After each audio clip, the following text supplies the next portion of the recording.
अरे अरे अरे ये कौन है?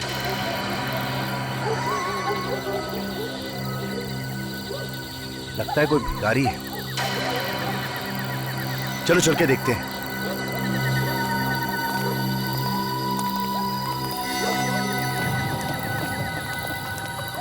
ये बेवड़ा, चल उठ, तेरा टाइम खत्म हो गया है, चल निकल यहाँ से। ठीक है, लोड़ा क्या लगता है?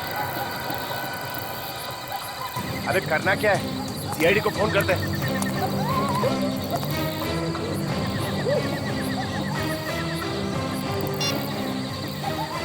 Hello hello CID.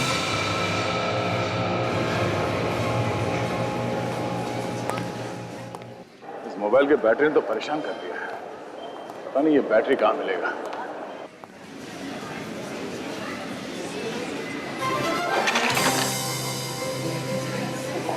I am so sorry. मैं कर लूँगी। नहीं, इट्स ओके।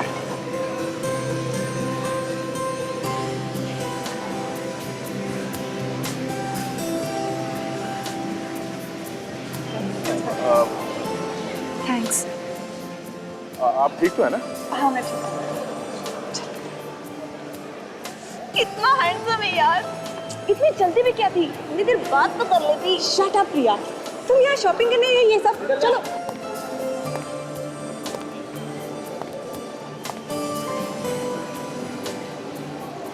माय गॉड, मैं क्यों आया था यहाँ? ओह हाँ, फोन की बैटरी। शायद ये बैटरी ऊपर मिल जाए। हे, ऊपर चलते ना। हाँ चलो। अरे कितना भी शॉपिंग कर लो कम ही होता है ना। एक काम करते हैं, हम उस दुकान में जाते हैं। मुझे बहुत सारी टॉप्स खरीदने। वहाँ पे भी जाके देखते हैं ना।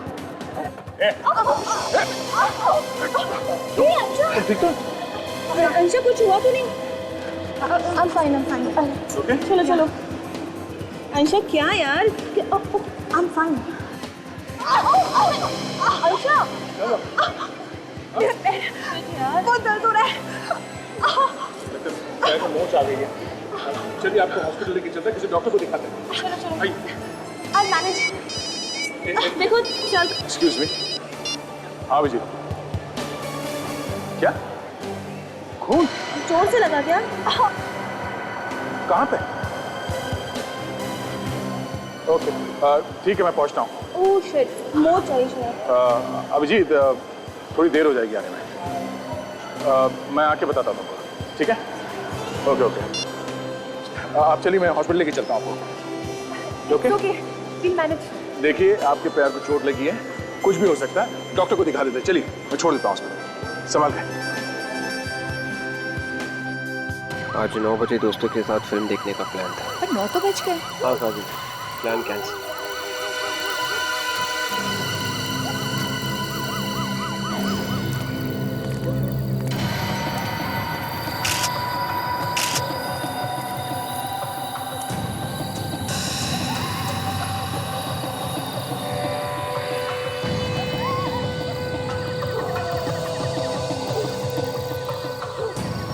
कितने बजे देखा था तुम लोगों ने? अभी अभी साहब, जैसे ही देखा आप लोगों को फोन कर दिया।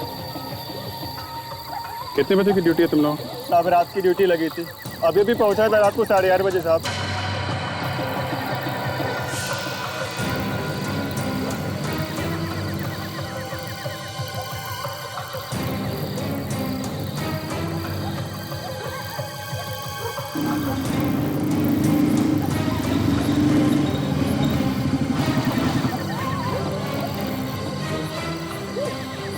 आगे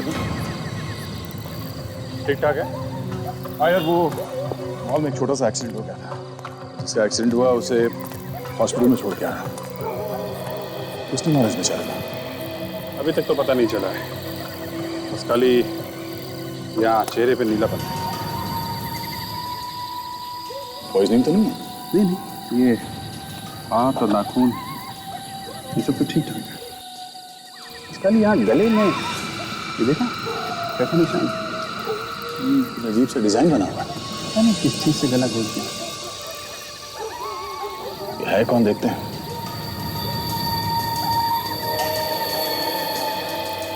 एक बात बता,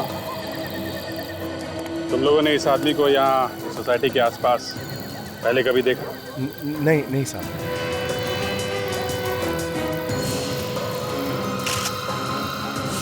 सीनियर सिटीजन अभिजीत आधा सीनियर सिटीजन कार्ड है, नाम है अंशुनाथ, उम्र 63 साल, गवर्नमेंट ऑफिसर, 2007 में रिटायर्ड, एड्रेस भी लिखा है। हेलो जी हाँ, बोल रहा हूँ। खून कहाँ पे? पार्किंग लॉट में? ओके ठीक है हम लोग आते हैं। यार एक और खून हो गया। दो खून एक ही टाइम? हाँ, काम करो तुम वहाँ पार्किंग लॉट में जाके देखो क्या चक्कर है। तब तक मैं देखता हूँ यहाँ आसपास कुछ सबूत मिलता है क्या। ठीक है चलो।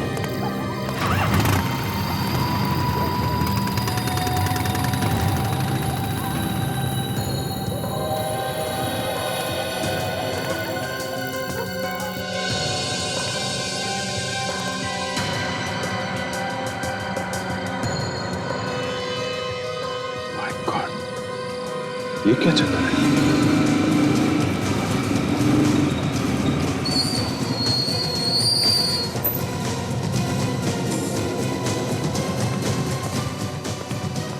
अब थोड़ा दूर खड़े रहिए प्लीज।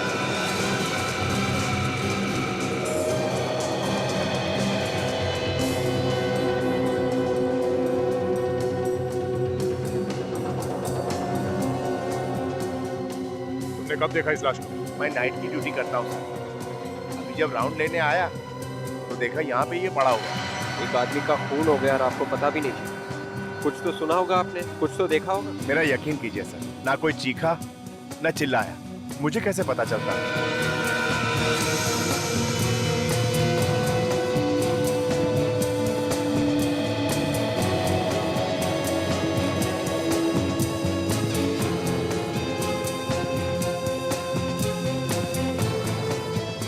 टायर के निशान काफी गहरे हैं।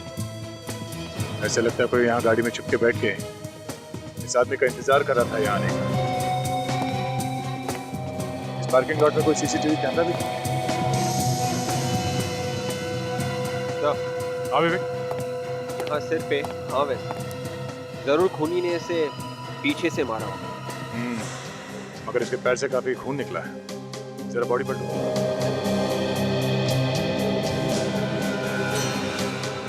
ये तो केशव सर है, इसी बिल्डिंग में इनका ऑफिस है सर।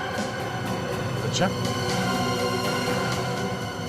देखा विवेक, इसके जान की नस काटी है।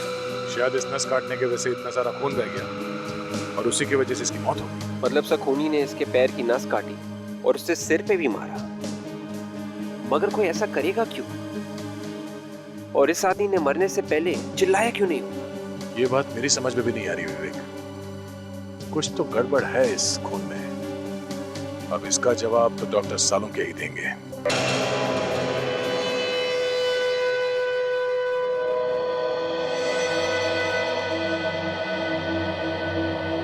सालुंखे तू टेंशन में क्यों है? ये दो खून हुए इसलिए? अरे मुझे क्या टेंशन है भाई, मैं अपनी लैब में खड़ा हूँ।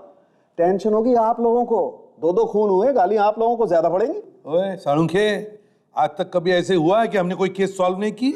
हाँ 2-4 बार तो हुआ। ओए दिमाग खराब मत कर। कब हुआ है? कब हुआ है? तब हुआ है ना जब तुम अपने हाथ ऊपर कर देते हो, कहते हो कि भैया मुझसे अब कुछ नहीं होता है, तब हम पिट जाते हैं। अच्छा मतलब मैं विलन हूँ? पहले से ही हो। पहले से ही। बहुत बढ़िया। मतलब अगर अपराधी न पकड़ा जाए तो न पकड़े जाने की माला मेरे गले में, और अगर अपराधी पकड़ा गया तो उसकी तालियां आप लोगों के हिस्से में।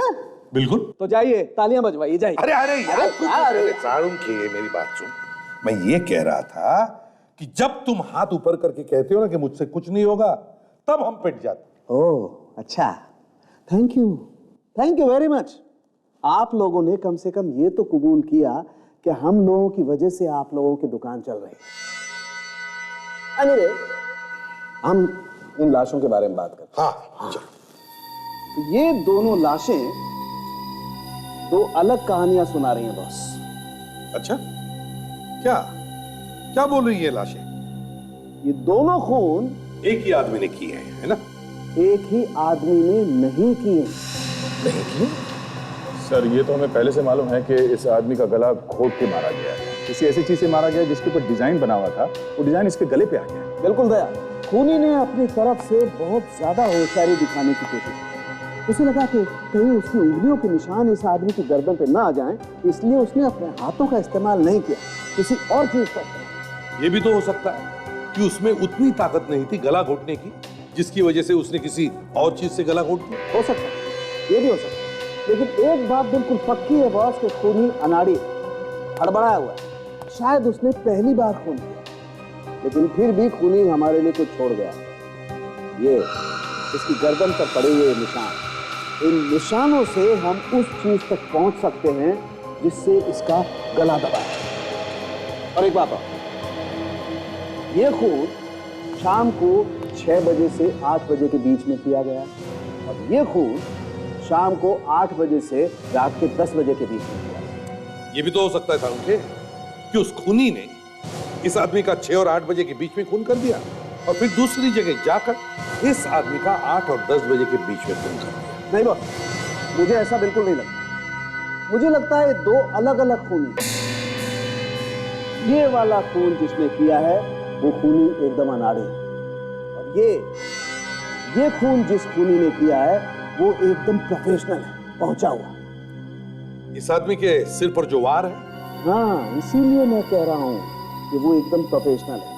पहले उसने इस आदमी के सर पे वार किया ताकि ये बेहोश हो जाए, और फिर बेहोशी की हालत में उसने इसकी जान की नस काट डाली जिससे मर जाए।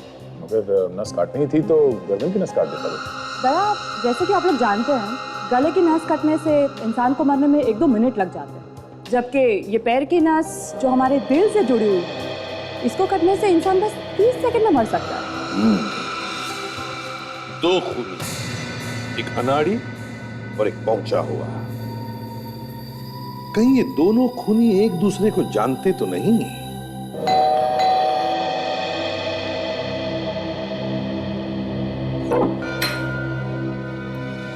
जी, हम लोग सीआईडी से और अंशुनाथ जी के खून के बारे में पूछताछ करनी।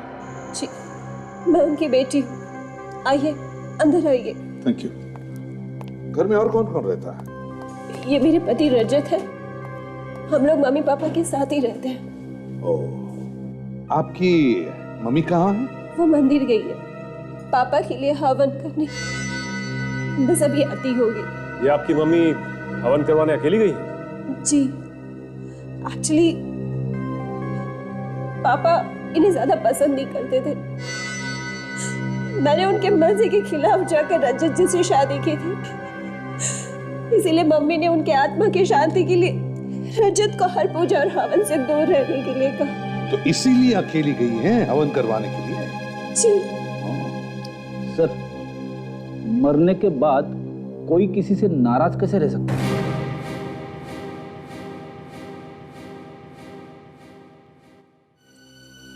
रजत जी, जरा बताइए, कल शाम को 6 और 8 बजे के बीच कहाँ थे आप? मैं? जी हाँ, आप कहाँ थे? लेकिन आप ये सब मुझसे क्यों पूछ रहे हैं? वो इसलिए क्योंकि इनकी पिताजी का, अंशुनाथ जी का खून हुआ है कल शाम 6 और 8 बजे के बीच। सर, आप मेरे पति पे शक कर रहे हैं, वो भी मेरे पापा के खून के इल्जाम में। वो इसलिए क्योंकि आप ही ने बताया था ना कि आपके पिताजी और इनकी बनती नहीं थी। पर सर, कोई बात नहीं बताया। अगर कातिल को पकड़ने में इन्हें इससे कोई भी मदद मिलती है तो पूछने दो इन्हें। सर, कल शाम को 6 और 8 के बीच में मैं अपने दोस्त के साथ एक बार में बैठा था।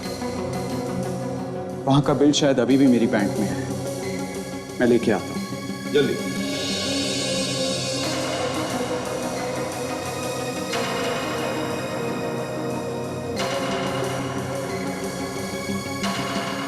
ये लीजिए सर।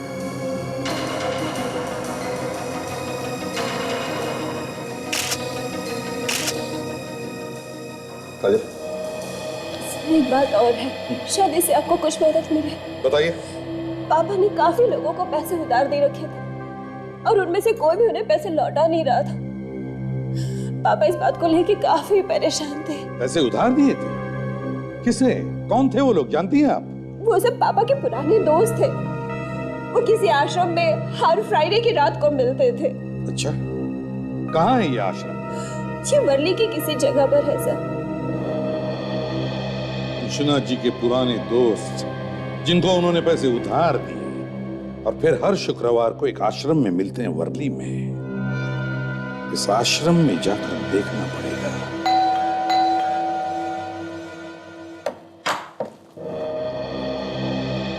केशव का घर ये है? जी हाँ। हम लोग सीआईडी से। सीआईडी? आइए आइए अंदर।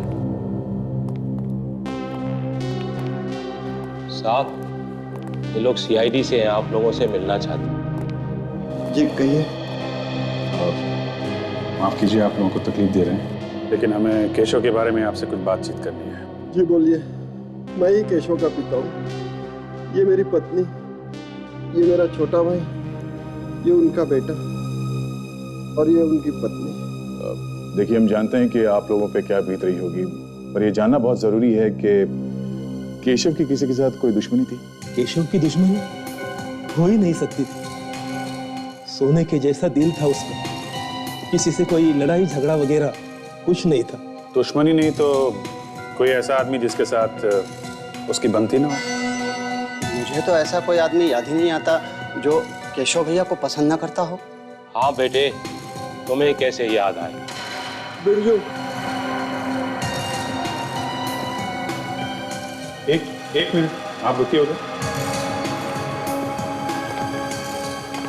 ये जो अभी आपने कहा कि आपको कैसे याद आएगा, ये क्यों कहा आपने? क्यों नहीं याद आएगा इनको? बस ऐसे ही बोल दिया था। नहीं, कोई तो कारण होगा। क्या बात क्या है? केशव जी का इनके साथ रोज किसी न किसी बात पे झगड़ा होता था। किस बात पे झगड़े होते थे केशव के साथ? ऐसी तो कोई बात नहीं थी सर मैं बताता हूँ। कपिल ना केशव के बिजनेस में काफी दखल अंदाजी करता था।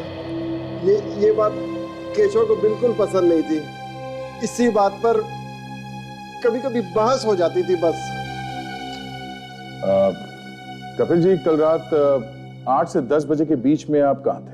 आप मुझ पर शक कर रहे हैं? देखिए, आप इस तरह मेरे बेटे से बात नहीं कर सकते। मैंने सिर्फ एक सवाल पूछा, उसका जवाब दो। कल रात 8 से 10 बजे के बीच में तुम कहाँ थे? मैं कल शाम को अपने दोस्त देवांग के घर पे था।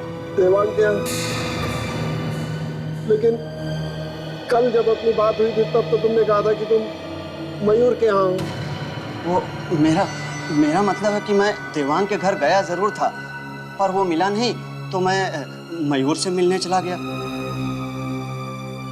अच्छा, इस फैमिली बिजनेस के अलावा ये केशव किसी एड एजेंसी में भी काम करता था?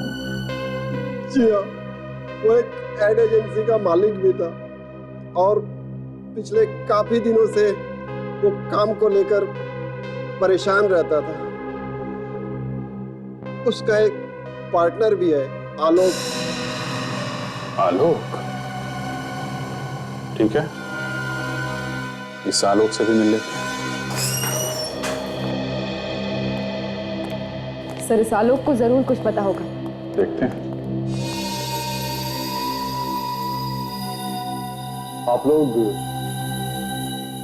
आप मिस्टर आलोक हैं? यस, आप लोग? हम लोग सीआईडी से हैं। आपको तो मालूम ही होगा कि केशव का खून हो गया है। जी हाँ, मुझे मालूम है। बस उसी सिलसिले में कुछ पूछताछ करनी है आपसे। It's such a shock. कल तक जो मेरी बगल वाली कुर्सी पर बैठा करता था, वो अचानक यकीन नहीं होता। केशव की खूनी को पकड़ने के लिए किसी भी तरह की मदद चाहिए, मैं करने को तैयार हूँ। एक्सक्यूज मी सर, ये कुछ अर्जेंट पेपर्स हैं, क्लाइंट्स को भेजने हैं, आपके सिग्नेचर।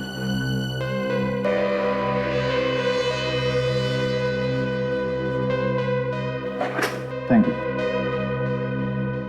आलोक जी, आप कल शाम 6 और 8 बजे के बीच में एग्जैक्टली कहाँ पे थे? मैं कल सीधा ऑफिस से जिम चला गया था। तकरीबन रात के 10 बजे तक मैं वहीं था। अगर ये सब आप मुझसे क्यों पूछ रहे हैं? खून का मामला है, जब तक कोई ठोस सबूत नहीं मिल जाता हम सब पे शक करते हैं। अगर मैं केशव के पिता से मिल लेते हैं।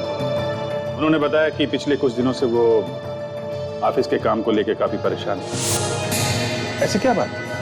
सर टेंशन किस बिजनेस में नहीं है, कोई छोटी मोटी होगी चीज, मुझे पता नहीं वो किस बात से परेशान है। ऐसे आपका जिम कहाँ है? अंधेरी में, मैं आपको कार्ड देता हूँ, आप चाहें तो वहां जाकर पता कर सकते हैं। खैर वो तो हम लोग पता लगा ही लेंगे। फिलहाल के लिए थैंक यू, जरूरत पड़ी तो आपको दोबारा परेशान करेंगे। जी जरूर।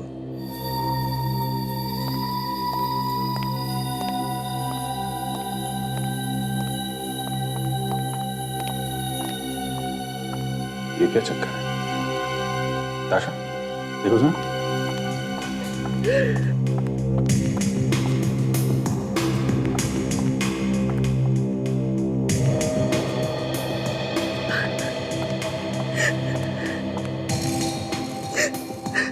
एक्सक्यूज मी, क्या हुआ? आप इस तरह बाहर से अंदर क्यों आ गए?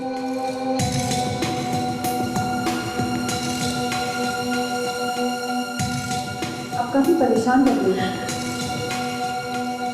देखिए, ऐसी कोई बात हो जो आपको बतानी है केशव के बारे में? केशव और मैं एक दूसरे से बहुत प्यार करते थे और बहुत जल्द हम लोग अपनी शादी की बात अपने घर वालों से करने जा रहे थे। I'm really sorry, लेकिन ऑफिस में कोई ऐसा हो जिस पर आपको शक हो, ऐसा कोई जिससे केशव का लड़ाई झगड़ा हुआ हो?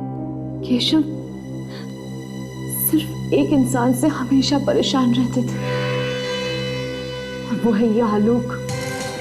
आलोक और उनकी सोच कभी नहीं मिलती थी। हर रोज किसी न किसी बात पर ये दोनों बहस करते रहते थे। लेकिन ये आलोक तो कह रहा था कि वो दोनों बहुत अच्छे दोस्त थे। झूठ बोल रहा है ये आलोक। केशव तो उससे सीधे मुंह बात तक नहीं करते थे। उन्हें शक था कि आलोक कंपनी के पैसे में हेरा फेरी कर रहा है। अच्छा। और जब से केशव गए हैं ना मैम, तब से इस आलोक ने अपने कैबिन का लॉक तक चेंज कर दिया है। मुझे तो लगता है कि आलोक कुछ छुपा रहा है। मैम यकीन मानिए, इसी ने मेरे केशव को मारा, इसी आलोक ने। ये आप इतना यकीन के साथ कैसे कह सकते हैं?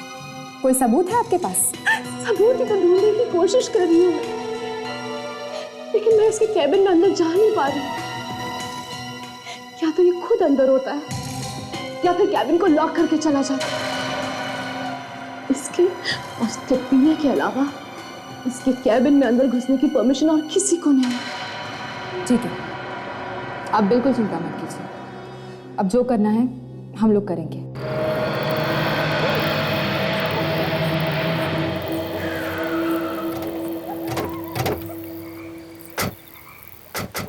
तो यही वो आश्रम है जहाँ अंशुनाथ जी अपने दोस्तों से मिलने हर शुक्रवार की शाम को आया करते थे। रुको रुको, ये आश्रम है। जूते पहन के जाओगे तो पाप लगेगा। हमें जूते उतार के अंदर जाना चाहिए। ठीक, चलो।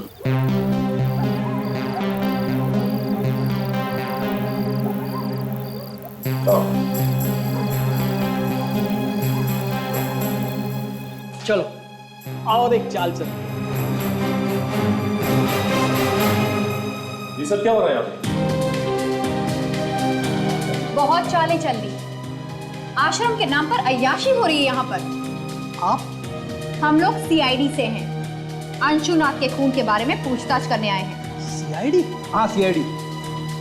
क्लब जैसे माहौल को आश्रम कहते हैं आप लोग? सर जी, हमारे जैसे उम्र के लोग जाएं तो और कहाँ जाएं? हम सब रिटायर्ड लोग हैं। अब अगर घर पर बोलेंगे ताश खेलने जा रहे हैं तो बहू बेटे क्या समझेंगे? हाँ, देखिए, इसीलिए आश्रम का बहाना देकर हम हफ्ते में एक बार यहाँ आते हैं, हंसते हैं, खाते हैं, जीते हैं और कभी कभी पी लेते हैं। वो सब तो ठीक है, लेकिन आपके बीच से आपके एक दोस्त अंशुनाथ जी गुजरे। आप लोगों ने हफ्ते भर के लिए भी ये हंसना खेलना बंद नहीं की? अरे भाई उम्र ही ऐसी है, हमने तो सब कुछ देख लिया, अब तो बस जाने के इंतजार में जी रहे हैं। बात तो ठीक कही आपने, पर कम से कम अंशुनाथ जी के खूनी को पकड़ने में आप हमारी मदद तो करेंगे ना? जरूर करेंगे, लेकिन ये अंजुनाथ के मर्डर करने वाले को क्या फायदा हुआ होगा, समझ में नहीं आता। उसके घर वालों के बारे में हम ज्यादा कुछ तो नहीं जानते, पर एक बार उसका दामाद रजत उसका पीछा करते करते यहाँ आया हुआ था। उन दोनों में काफी बहस भी हुई थी। हमें तो पता चला है कि अंशुनाथ जी से आप लोगों ने कुछ उधार पैसे लिए थे जो अभी तक लौटाए नहीं है। अरे किस उधार की बात कर रही हैं आप? हाँ, अरे हमने तो अपने सारे बच्चों की शादियां करवा दी हैं और हम सब खुशी खुशी रिटायर हो चुके हैं, हमें कोई भी पैसों की जरूरत नहीं है। अंशुनाथ को बड़ा दांव खेलने की बहुत आदत थी।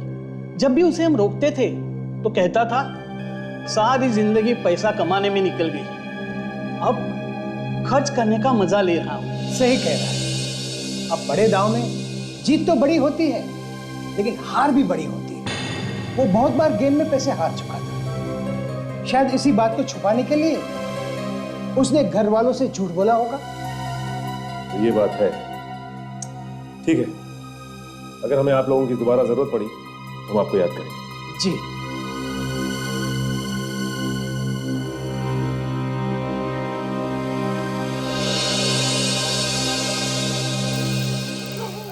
इस रजत को आश्रम की बात पता थी, इसने हमें घर पे क्यों नहीं बताया?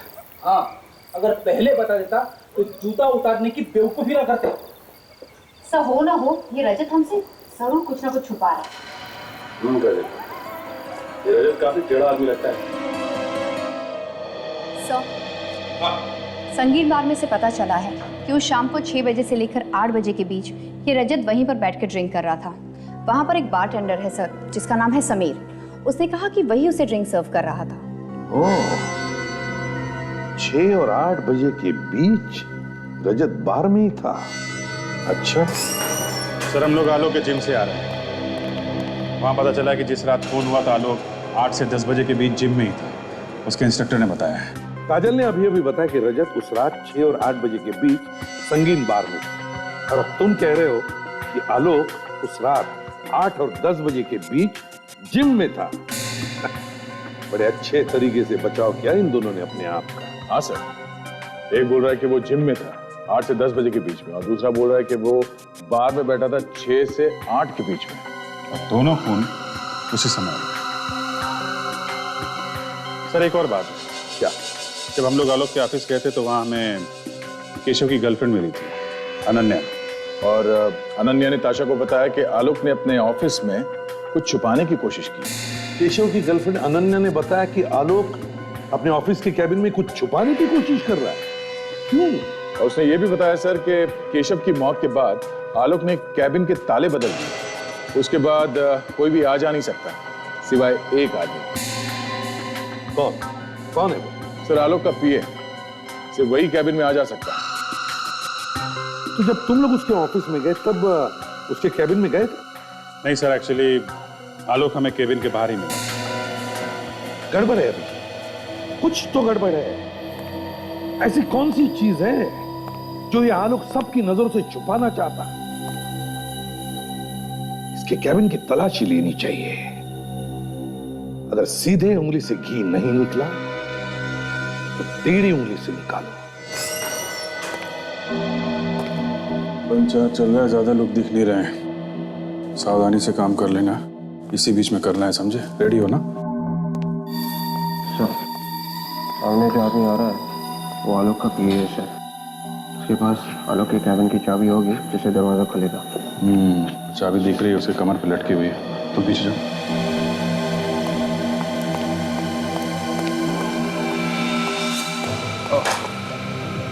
संभाल के लगी तो नहीं आपको? अरे आप तो वो आलोक जी के पीए हैं ना? जी हाँ सर, आपने पहचान लिया मुझे? क्यों नहीं। कल आलोक जी से बात हो रही थी तो आप आए थे वो कुछ असाइनमेंट कराने के लिए। जी हाँ जी।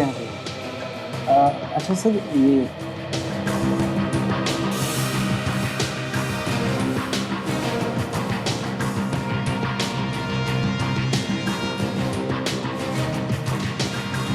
उन्होंने थोड़ी ना सोचा होगा कि पार्किंग लॉट में कोई बैठा हुआ है, उनका खून करने के लिए उनका इंतजार कर रहा है।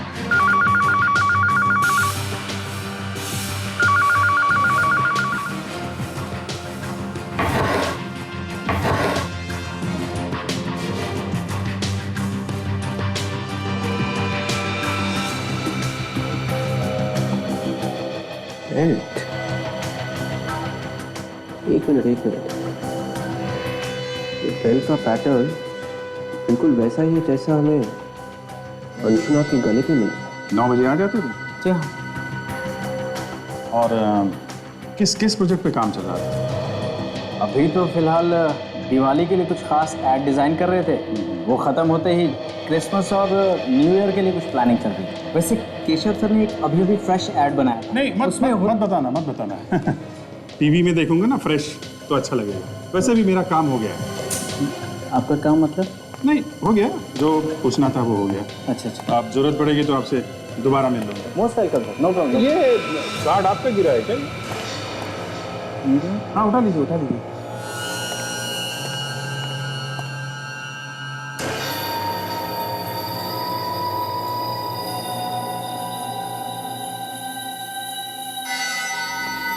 ये है वो बेल्ट जो आलोक सबकी नजरों से अपने कैबिन में छुपा के रख रहा था।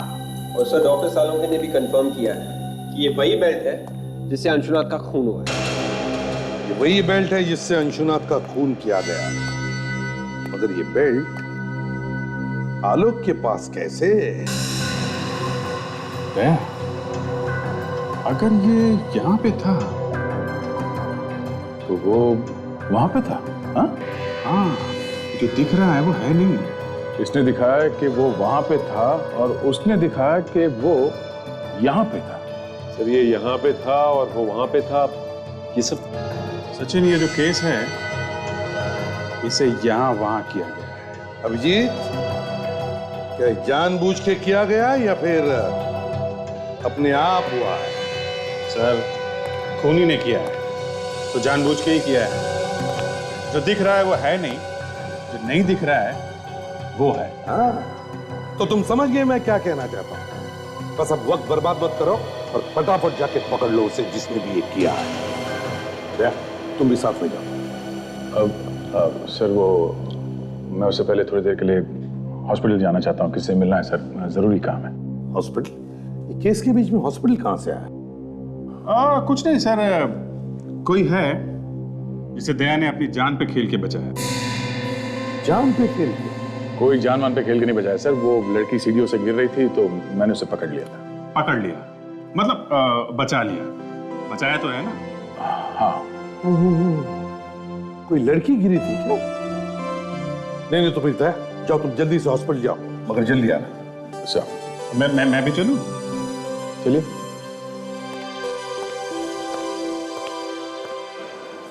अच्छा, तो यहाँ पे है तुम्हारी अंशा। सिर्फ अंशा अभिजीत, कोई मेरी अंशा नहीं। और प्लीज अंदर कुछ इधर उधर की बातें मत कर देना। मैं तुम्हें कल लेने जरूर आऊंगा। ठीक है, बाय। नहीं, मैं क्या बोलूंगा, तुम लोग बातें करना, मैं तो देखता रहूंगा। अंदर चलो तो सही।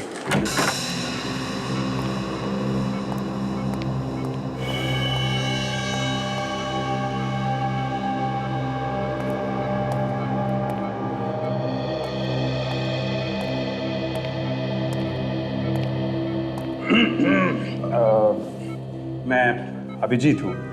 Sorry Abhijeet, my friend. कैसे हैं आप?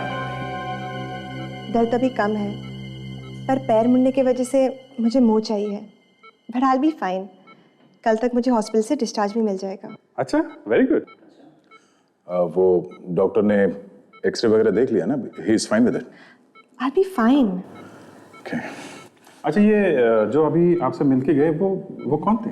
वो मेरी फ्रेंड है प्रिया। नहीं, उसके पहले जो गए थे वो मेरी कजन है, बंटी भैया। अच्छा, बंटी भैया।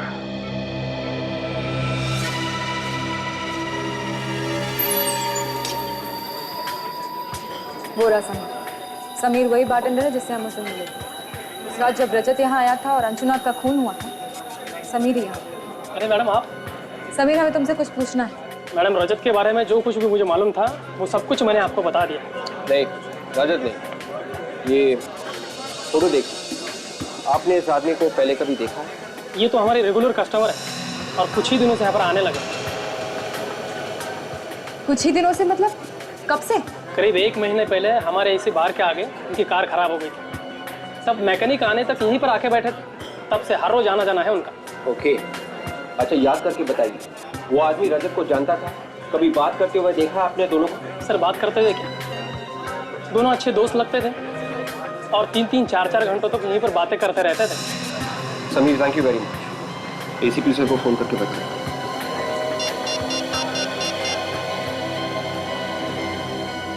हेलो सर, आपका शक बिल्कुल सही निकला। सर, मैं केशव के खूनी को किसी भी कीमत पर सजा दिलवाना चाहती हूँ और उसके लिए मैं आपकी हर तरीके से मदद करने के लिए तैयार हूँ। गुड।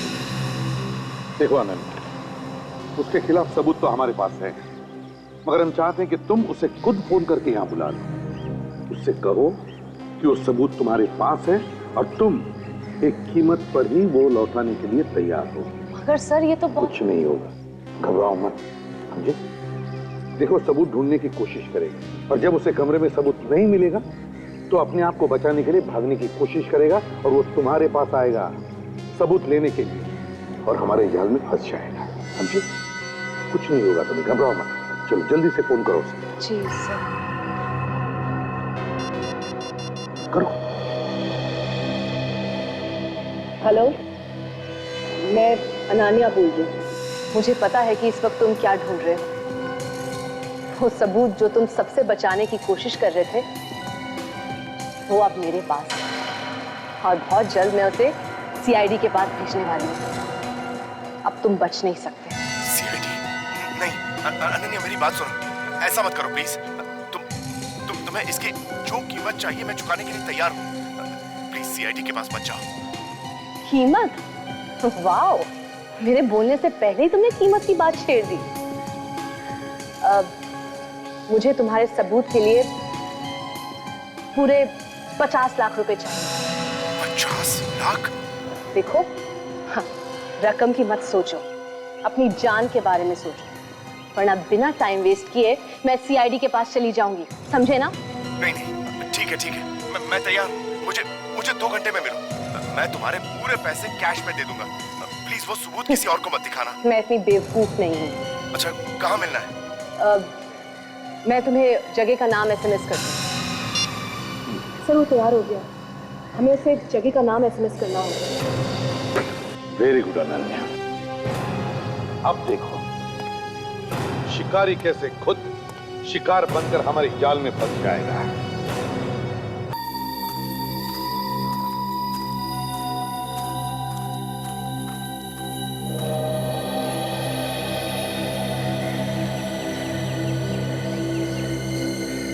तेरे पैसे लाए हो? तेरा सामान किधर?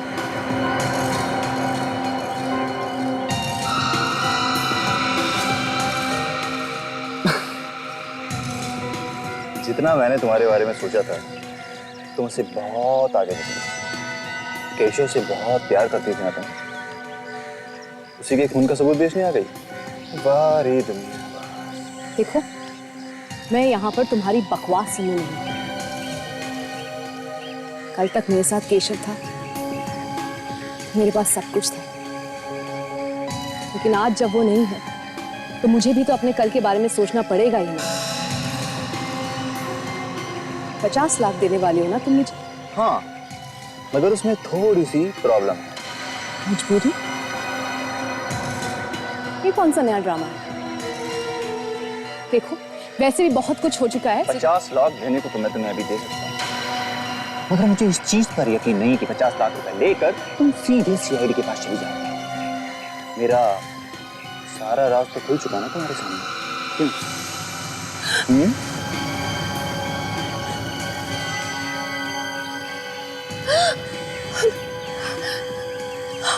हमें बर्बाद करने निकली थी? हाँ? धमकी देती है हमें? Very wrong. तुम लोगों ने केशव को तो खत्म कर ही दिया, अब मुझे मारना चाहते हो? ठीक है, मारो मुझे, मारो गोली। शूटर। गन फेंक दो। ए, तुम दोनों का खेल खत्म हो चुका है, सरेंडर कर दो। अब नीचे, अब नीचे।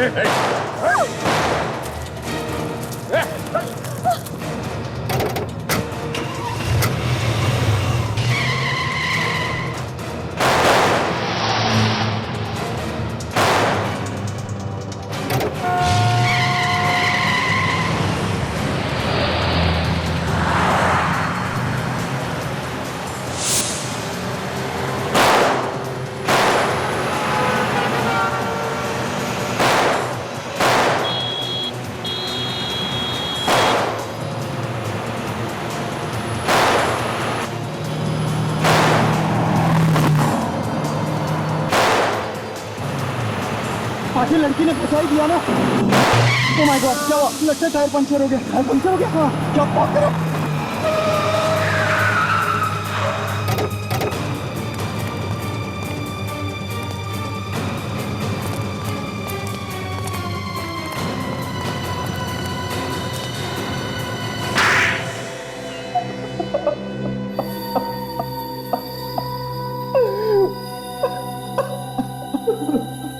केशव और अंशुनाथ, जिन दो लोगों का खून तुम लोगों ने किया, उनकी लाशें डॉक्टर साळुंखे को कुछ कहानी सुना रही थी। वो कहानी अब हम तुम्हारे मुंह से सुनना चाहते हैं।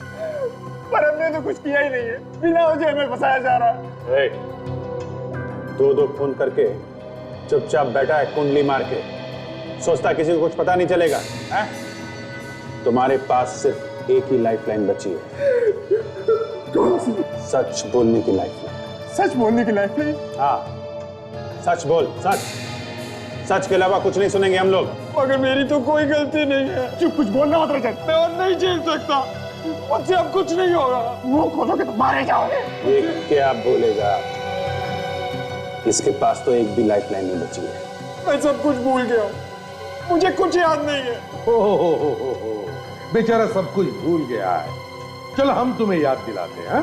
दया, जरा दिलाओ याद इसे।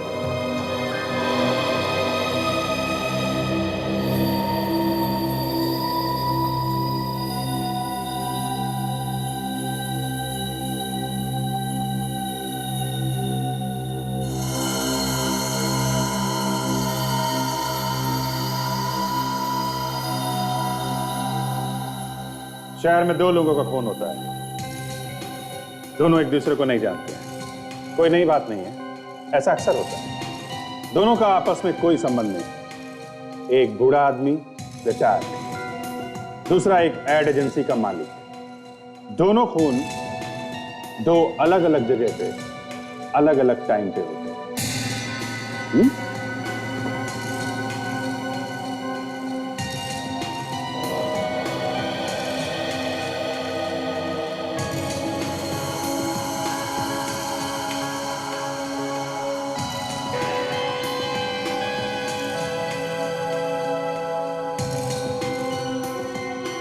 और शक दो लोगों पे जाता है। रजत, जिसे बिल्कुल पसंद नहीं है कि अंशुनाथ पैसा उड़ाता है। आलोक कंपनी में से पैसों की चोरी करता है और इसलिए केशव उस पे केस करने वाला था। मतलब ये दोनों खून पैसों के लिए हुए। और सबसे मजे की बात यह है सर, जब अंशुनाथ का खून हुआ तब रजत अपने दोस्त के साथ बार में बैठ के दारू पी रहा था। रजत ने अपने आप को बहुत अच्छी तरह से बचा लिया सर। और ये आलोक भी जिम में अपनी बॉडी बना रहा था जब केशव का खून हुआ। इसलिए दोनों ही बच गए। अब पकड़े तो पकड़े किसे, मगर तभी ये बेल्ट मिल गई। ये बेल्ट आलोक हमें तुम्हारे केबिन से मिली, जिसमें वही डिजाइन बनी हुई है जो बदकिस्मती से अंशुनाथ के गले में थी। सच बात तो यह है कि तुम दोनों ने आपस में अपनी पीठ थपथपाई है। लेकिन एक बात समझ में नहीं आ रही है, तुम दोनों मिले कैसे? संगीन बार में। संगीन बार में? इसकी बातों में आ गया था सर। और मैंने अपने हाथों से केशव को मार डाला। मुझसे गलती हो गई, प्लीज मुझे माफ कर दीजिए। वाह, और इन दोनों ने आपस में मिलके एक दूसरे का काम कर दिया सर। 6 और 8 बजे के बीच में आलोक ने अंशुनाथ का खून किया। उसके बाद वो खुद जिम में गया, वहां पे कसरत करने में जुट गया वो। और 8 से 10 के बीच में तुमने केशव को मार दिया और किसी को शक ना हो इसके लिए सबके सामने बैठ के दारू पीने लगे। हा? पर सर इन दोनों ने एक दूसरे के लिए खून किया क्यों? क्योंकि विवेक किसी को भी शक नहीं होगा। तू मेरा काम कर, मैं तेरा काम करूंगा, दोनों भी गुनहगार। दोनों अगर एक दूसरे के खिलाफ कुछ बोलेंगे तो दोनों भी फंस जाएंगे। सर प्लीज मुझे माफ कर दीजिए, मुझसे गलती हो गई, मुझे माफ कर दीजिए प्लीज। अब जिंदगी भर जेल में बैठकर माफी मांगोगे ना तो भी तुम्हें कोई माफ नहीं करेगा। मगर सर एक बात समझ में नहीं आई, आलोक ने सबसे छुपाकर इस बेल्ट को अपने ऑफिस में क्यों रखा था? रजत पे मुझे भरोसा नहीं था, इसीलिए इस सबूत को मैंने अपने पास रखा था। पता नहीं ये सबूत आप लोगों के हाथ कैसा लग गया। ये बेल्ट हमारे हाथ कैसे लगा, ये सोचते बैठना जेल में तब तक जब तक फांसी का ऑर्डर नहीं आता।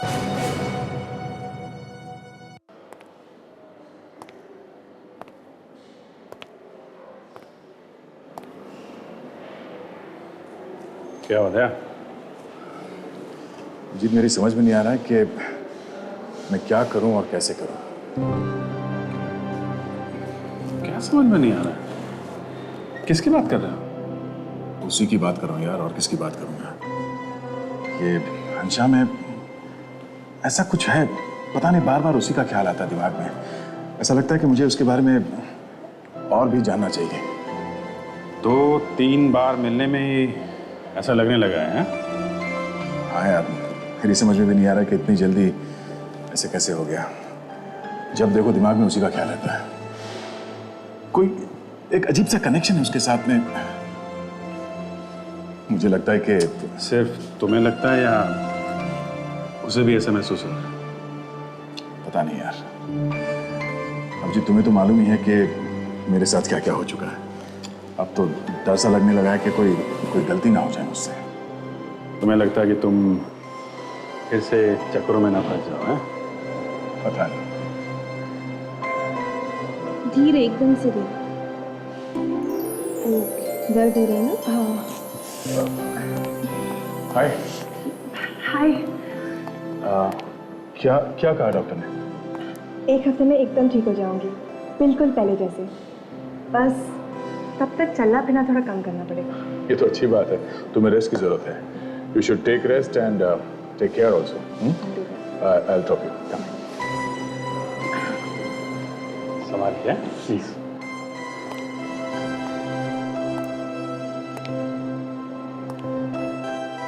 धीरे से।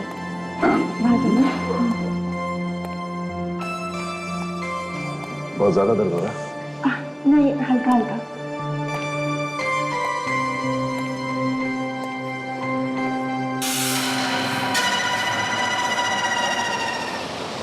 विशाल, तुम ऐसा कैसे कर सकते हो मेरे साथ? तुम्ही ने तो कहा था ना कि नैना, तुम्हें मेरे नैना हो, मैं तुम्हारे बिना नहीं रह सकता। और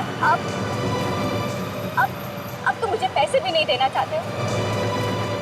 मैंने किया क्या है मुझे बताओ।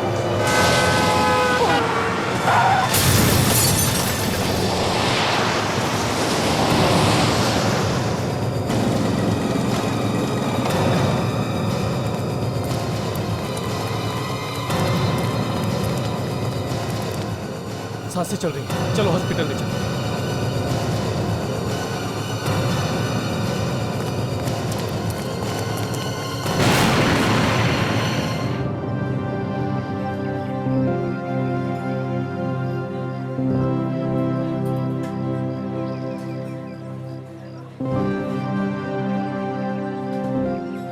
सर कभी कभी मुझे यकीन ही नहीं होता।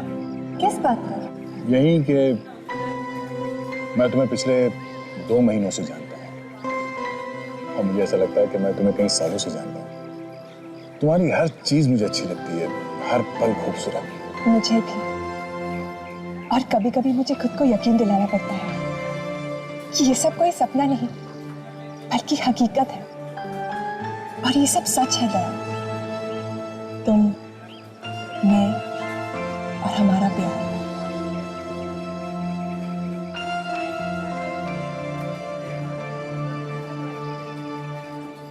ऐसे क्या देख रहे हो? कुछ नहीं, ऐसे ही। अच्छा, मेरी जिंदगी में पहले जो कुछ भी हुआ है उसके बाद मुझे इस प्यार शब्द से डर लगने लगा था। तुम्हारे आने के बाद प्यार पे विश्वास होने लगा है। मैं तुम्हारा विश्वास कभी टूटने नहीं दूंगी दया, आई प्रॉमिस। चलो इस प्यार को एक नया नाम देते हैं। मुझसे शादी करोगी?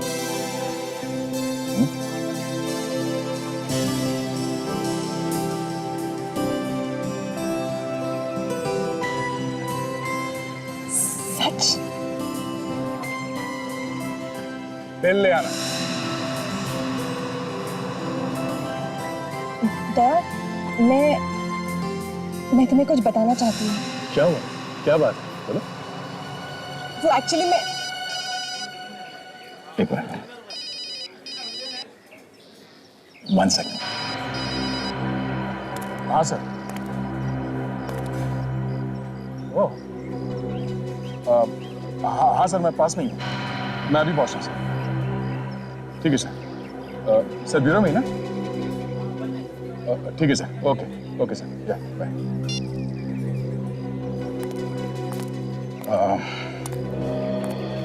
बॉस का फोन था। दया, वो जो मुझे बात बतानी थी ना। सॉरी यार, मुझे जाना होगा। मैं जैसे ही फ्री होता हूँ मैं तुम्हें फोन करता हूँ, तब बात करेंगे, है ना? दया प्लीज मेरी बात समझने की कोशिश करो। बाद में बोलता हूँ ना, हम बात करेंगे। नहीं दया, दया। ये क्या मजाक? आपके हॉस्पिटल से हमें फोन आया कि मेरी पत्नी का एक्सीडेंट हो गया है और वो इस वार्ड में एडमिट है। जी, मैंने फोन किया। डॉक्टर साहब, आपने भी गलत नंबर पर फोन क्यों कर दिया? आप उसकी विशाली हैं? ये विशाली और हम उसके बाबा। आपने हमें फोन किया और आपने हमारी पूरी बात ही नहीं सुनी। क्यों किया ऐसा मजाक आपने? सर, हम कोई मजाक नहीं करते और नहीं किसी को परेशान करना हमें अच्छा लगता है। आपकी बहू हमारे हॉस्पिटल में एडमिट है, ऐसे में हम आपको बुलाएंगे नहीं तो और क्या करेंगे? आखिर परिवार वालों को तो बुलाना पड़ता है ना। नॉनसेंस। नैना, ये लड़की मेरी पत्नी? डॉक्टर, मेरी पत्नी नैना ये नहीं है। यस डॉक्टर, आपको कोई बहुत बड़ी गलतफहमी हो गई है। ये लड़की मेरी भाभी नहीं है। कैसी बातें कर रही हैं? इनके पास से जितने भी डॉक्यूमेंट्स मिले हैं वो सब यही कह रहे हैं कि मिस्टर विशाल इनके पति। ये देखो, ये देखो।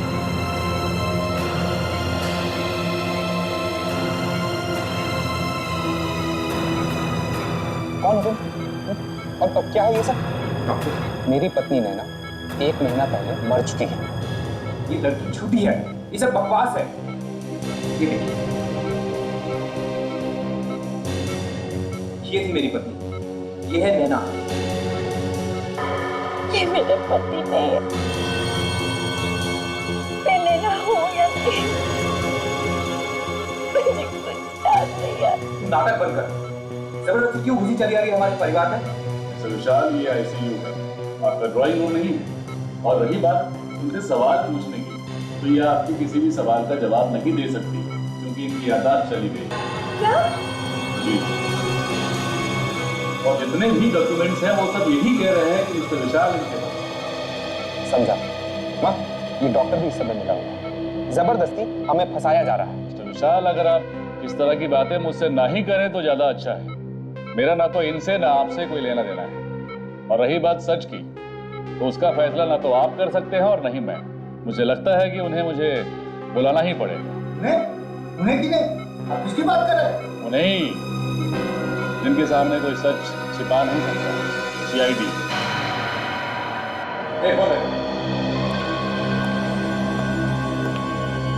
कुछ तो बात है, कुछ तो बात है। एक मिनट।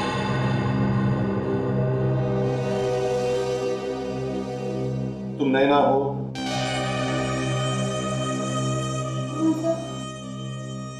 चलो कुछ देर के लिए हमने मान लिया कि तुम नैना।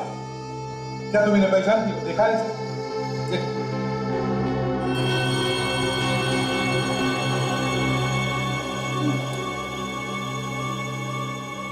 ध्यान से देखूंगी तो याद आ जाएगा। तुम मुझे ध्यान से देखोगी तो भी नहीं पहचान पाओगी, क्योंकि तुमने मुझे पहले कभी देखा ही नहीं है। तुम मेरी नैना नहीं हो। मैंने देखा है। और कुछ धुंधला धुंधला सा याद आ रहा है। धुंधला धुंधला सा याद आ रहा है? याद करने की कोशिश करो। करो कोशिश। ये देखो, तुम्हारा ड्राइविंग लाइसेंस है, ये पासपोर्ट है, पैन कार्ड है, ये सर्टिफिकेट है। इससे देखो तो लगता है कि तुम। मुझे यकीन कीजिए, नहीं नैना हूँ। डैडी सुना आपने? हाँ, इस बेचारी लड़की का एक्सीडेंट हुआ है, हमेशा हमदर्दी है, बस इससे ज्यादा कुछ भी नहीं।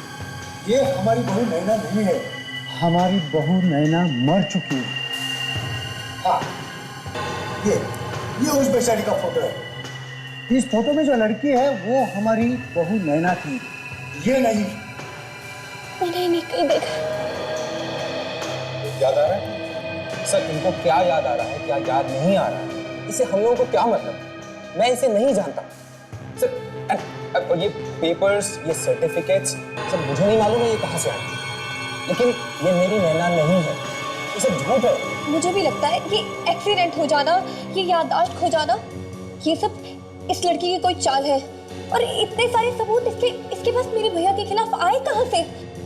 ये सब तुम पैसों की वजह से कर रही हो ना? क्यों? ऐसा मत करिए। तुम मुझसे बात मत करो। देखो नैना, जब तक सच्चाई का पता नहीं चलता, तुम्हारे साथ हमारी ये इंस्पेक्टर ताशा रहेगी। तुम्हारा ख्याल रखिए, ठीक है?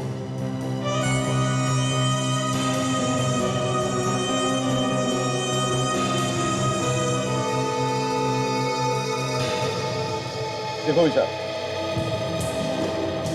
तुम्हारे ये जो पेपर्स हैं और नैना के पेपर्स, ये सब लगते तो असली हैं। और तुम जो कह रहे हो अगर सब सच है तो तुम लोगों को घबराने की कोई जरूरत नहीं। मगर अगर उसमें से एक भी बात झूठ या गलत निकली तो फिर याद रखना। सर, मैं आपको अपने सारे रिश्तेदारों से मिलवा सकता हूँ। वो लोग जानते हैं कि असली नैना मर चुकी है। ठीक है, बुलवाओ उन्हें जल्दी से, हम भी देखें क्या कहते हैं मुझे। ठीक है सर।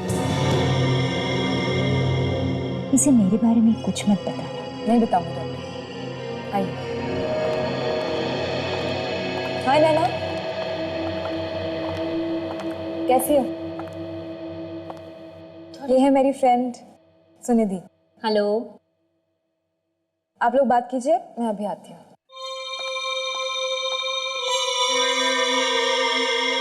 तो नैना, कहाँ से हो तुम? यहीं से हूँ। मैं हमेशा से यहीं पे रही हूँ। अच्छा, पर ताशा तो कह रही थी तुम अमेरिका से हो। ऐसा था उसने? ऐसा ही होगा। अच्छा, ये बताओ, क्या 2 दिन पहले तुम्हारे गाड़ी का एक्सीडेंट हुआ था? हाँ, ये लोग कुछ कह तो रहे कि मेरा गाड़ी का एक्सीडेंट हुआ था। क्या तुम्हारे साथ गाड़ी में कोई और भी था? नहीं, या शायद नहीं था। लेकिन मुझे तो गाड़ी चलानी नहीं आती ना, क्योंकि अमेरिका में तो शायद हमारे पास ड्राइवर था। ठीक है, तुम आराम करो, मैं अभी ताशा की मदद करके आती हूँ।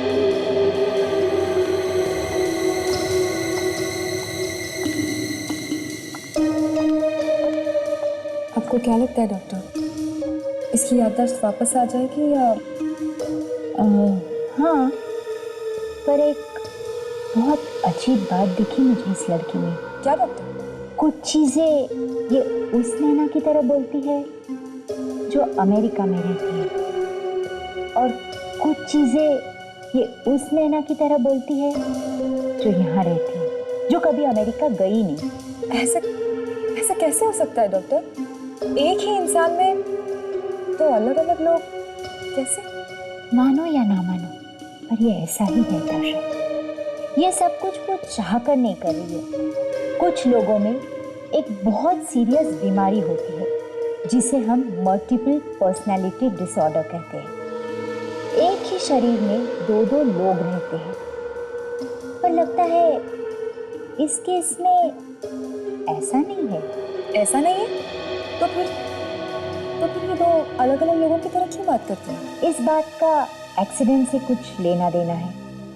इसका दिमाग दो लोगों की तरह सोच रहा है। तो क्या ऐसे हो सकता है कि ये लड़की नैना हो ही नहीं? कुछ भी हो सकता है, अभी दावे के साथ कह पाना मुश्किल है, पर एक तरीका है जिससे हम इसकी याददाश्त वापस ले सकते। क्या तरीका? बता दो। वाकई नैना अपनी याददाश्त खो बैठी है या फिर ढोंग कर रही है, समझ में नहीं आ रहा।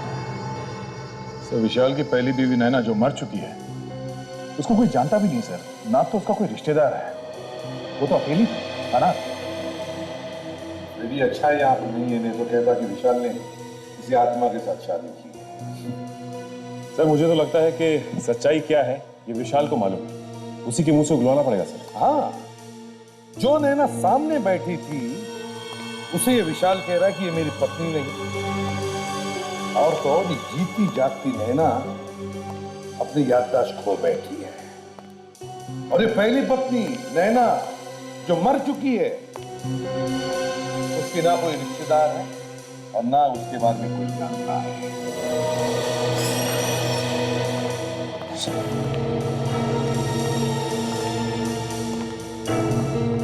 सर ये मेरे चाचा और चाची। आपके भतीजे विशाल का कहना है कि उसकी पत्नी नैना की मौत हो चुकी है, क्या ये सच है? एक मिनट मनमोहन जी, चुप रहिए। आप इस लड़की को पहचानते हैं?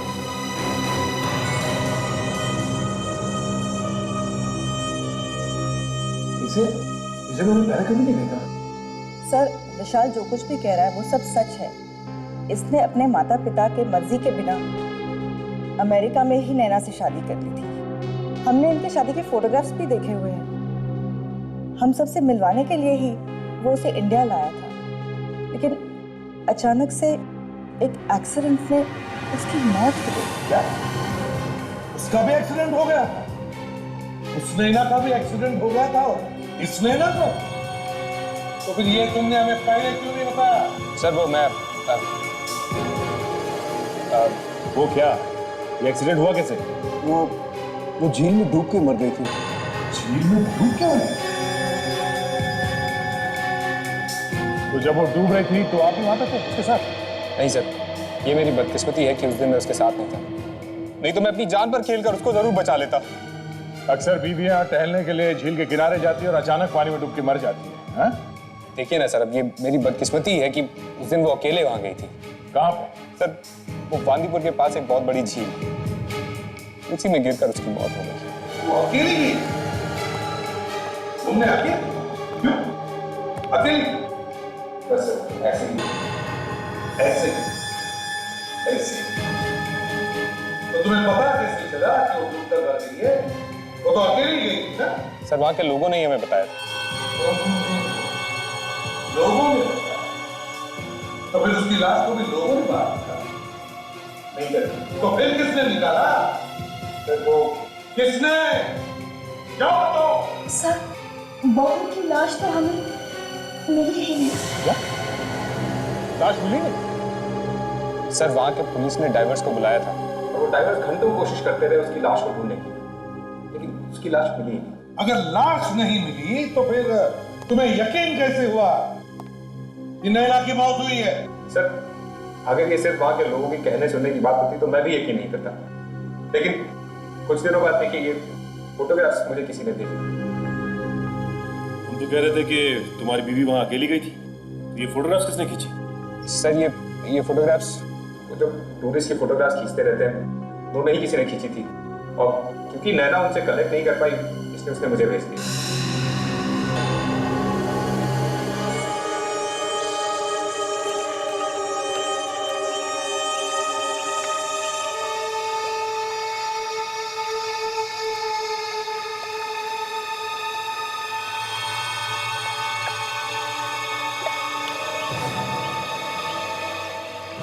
सुनो, पानी में बिल्कुल नीचे जाओ, अंदर, और अच्छी तरह से देखो। देखो कहीं तो लाश होनी चाहिए।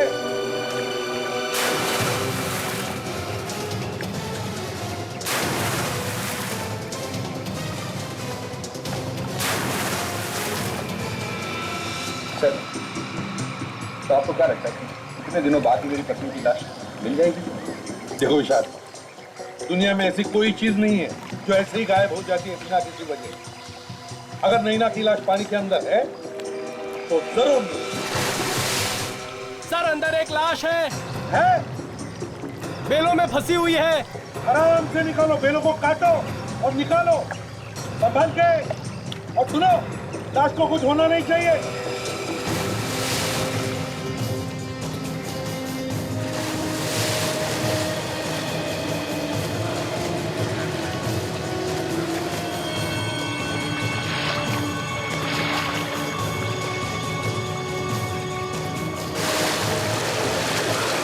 संभाल के।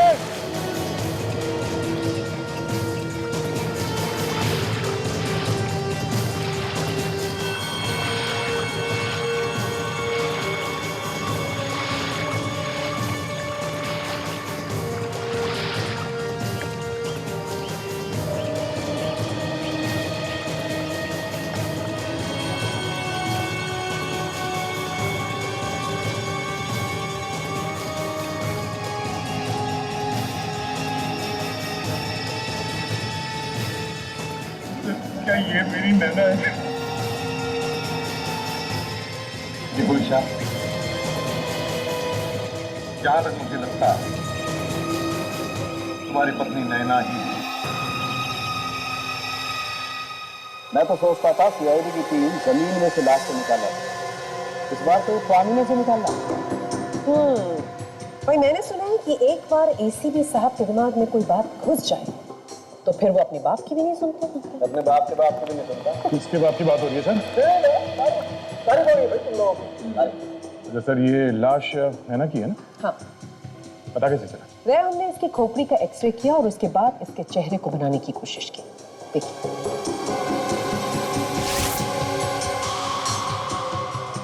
देखा चेहरा है ना नैना जैसा। लेकिन एक बात पक्की है, इस नैना का खून हुआ है। देखो, मुझे लगता है इस नैना की गर्दन को किसी ने बहुत जबरदस्त तरीके से तोड़ा है। सर, किसी ने इस बेचारी की गर्दन तोड़ के पानी में फेंका है या पानी के अंदर जाके इसकी गर्दन तोड़ी? यार इतना बताना तो अब मुश्किल है। लाश बुरी तरह से गल चुकी है। मुझे लगता है कम से कम 1 महीना तो हो गया इसकी मौत। चलो एक बात तो पता चलिए कि विशाल सच बोल रहा है। नैना की मौत वाकई में पानी में डूबने से हुई। एक और बात, अगर ये नैना है तो फिर वो कौन है जिसका एक्सीडेंट हुआ? तो इसे देख के तो लगता है कि ये कोई रिपोर्ट लिखवाने आया है। ये नैना को ढूंढने आया है। ये तो मिस्टर सुनील। जी सर, मैं सुनील।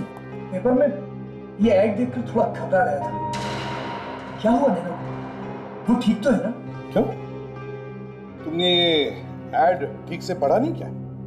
नैना का एक्सीडेंट हुआ था और उसमें उसकी याददाश्त चली गई थी। तो हम उसके परिवार वालों को, उसके घर वालों को ढूंढने की कोशिश करें ताकि वो सही सलामत उनके पास पहुंच जाए। परिवार का पता लगाना? हाँ। क्यों? मतलब विशाल नहीं आया था? अब मुझे तो लगा कि मेरे यहाँ आने से पहले ही ये ऐड देखकर विशाल खुद अपनी पत्नी को यहाँ से ले जाएगा। विशाल? हाँ, नैना का पति। विशाल नैना का पति है? जी। तुम जानते हो विशाल? मेरा मतलब है तुम इन दोनों को जानते हो? हाँ सर, ये दोनों ठीक तो है ना? मैं इन दोनों से मिला जरूर हूं, पर इनके बारे में ज्यादा जानता नहीं। मिले थे? कहाँ मिले थे? अभी कुछ हफ्तों पहले मैं एक रिसोर्ट में ठहरा था। ये दोनों भी वहीं रुके, वहीं मिला था इनसे। हमें अभी भी पता चला है कि जिस नैना को विशाल अपनी पत्नी मानता है वो मर चुकी है, और तुम कह रहे हो कि ये लड़की विशाल की पत्नी है। तुम्हें पक्का यकीन है कि तुमने इसी लड़की को विशाल के साथ देखा था वहां पर? हाँ सर, मुझे पूरा यकीन है। हम लोग रिसोर्ट में कई बार मिले थे, और सर मेरी आंखें किसी को पहचानने में धोखा नहीं खाती। यही लड़की नैना है, विशाल की पत्नी। अच्छा काजल, जरा नैना को लेकर आ।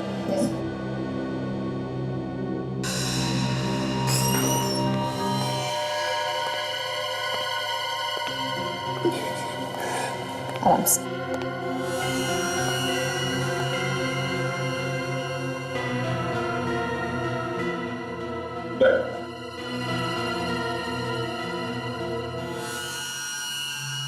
मिसेस नैना, आपने मुझे पहचाना?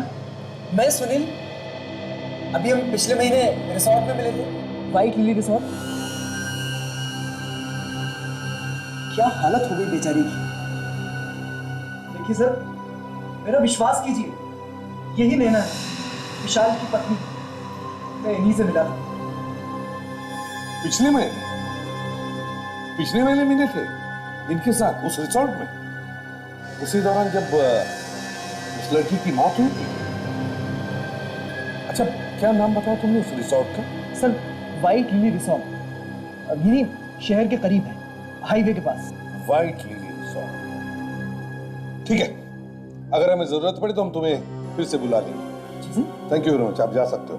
विवेक, जरा इनका लैंडलाइन नंबर और सेल फोन नंबर ले लेना। अच्छा, थैंक यू जी।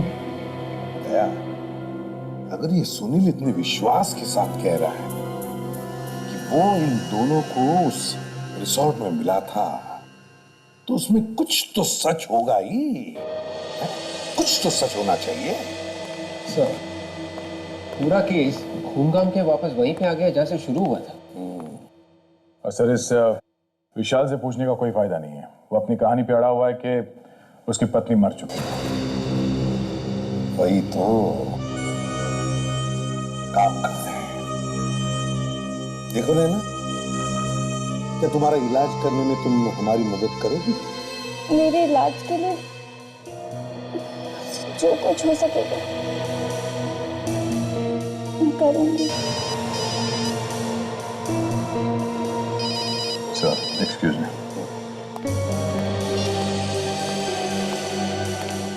हाँ जी, हाँ, मैं यहाँ ब्यूरो में हूँ। कहाँ आना पड़ेगा?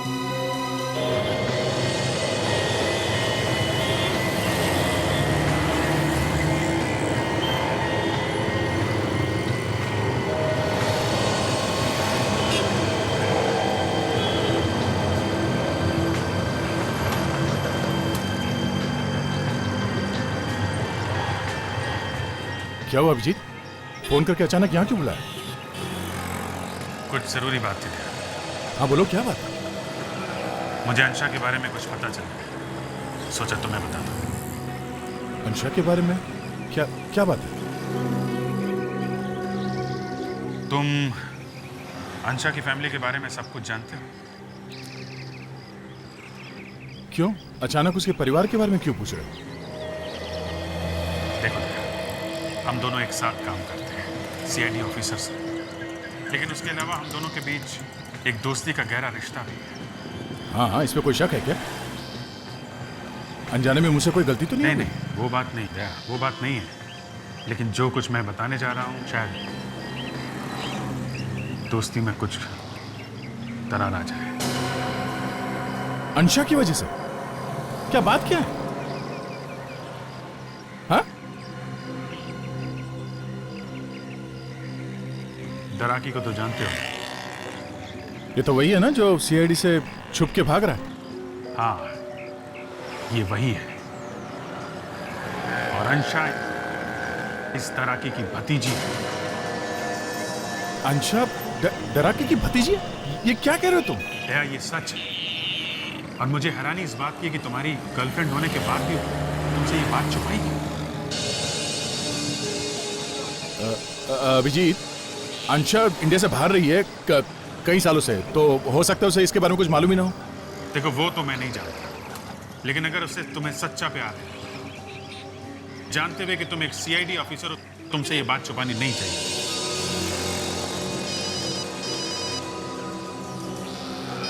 एसीपी सर, दया, मैं देखता हूँ कि मैं क्या कर सकता हूँ। हेलो, हाँ सर, ठीक है सर। ओके सर, या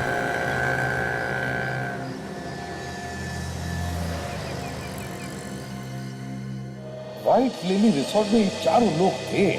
ये विशाल, सुनील, विशाल की पत्नी नैना और ये दूसरी नैना जो अभी भी जिंदा है। और एक बात, रिजॉर्ट के रजिस्टर में एक ही नैना का नाम लिखा हुआ है, और वो थी विशाल की पत्नी जो मर चुकी, और वो दूसरी नैना जो जिंदा है। रिसेप्शनिस्ट को उसका नाम याद ही नहीं आ रहा। और सिर्फ यही नहीं सर, ये चारों लोग एक दूसरे से बात करते थे, मिलते जुलते थे सर। और सर, मैनेजर ने तो विशाल को, जो नैना भी जिंदा है उसके साथ, और सुनील के साथ भी बात करते हुए देखा है। ये बात तो पक्की है कि ये विशाल इस जिंदा नैना को पहले से ही जानता है, पहले से ही जानता है। हाँ सर। क्या है इस बॉक्स? ये बॉक्स जो नैना जिंदा है वो अपने कमरे में छोड़ के चली गई। उसमें से हमें ये सीडी मिली और ये चैरिटी इवेंट का फोटो मिला है सर, जिसमें चारों जन गए, विशाल, दोनों नैना और सुनील। सीडी में क्या है जरा देखो। समझ में नहीं आता यार, ये विशाल दूसरी नैना को पहचानने से इंकार क्यों कर रहा है? चक्कर क्या है? हाँ सर, ना विशाल ने नैना को पहचाना और ना ही नैना ने विशाल को पहचाना। वही तो। इतना ही नहीं सर, विशाल की पत्नी जिस झील में डूबकर मर गई, वो भी वहीं पास में है, रिसोर्ट के पास। ये बात तो हमें पता चली गई है कि विशाल की पत्नी नैना अपने आप पानी में डूबकर नहीं मरी, बल्कि उसे किसी ने मारा है। किसने मारा है उसे? ये सुनील के हाथ में जो लाल कलर का बैंड है, हाँ, ये बैंड मैंने पहले कहीं देखा है सर। याद नहीं आ रहा। हाँ सर, काजल, वो विशाल जो फोटोग्राफ लेके आया था नैना का, वो झील के किनारे वाले, वो फोटोग्राफ लेके? Yes sir.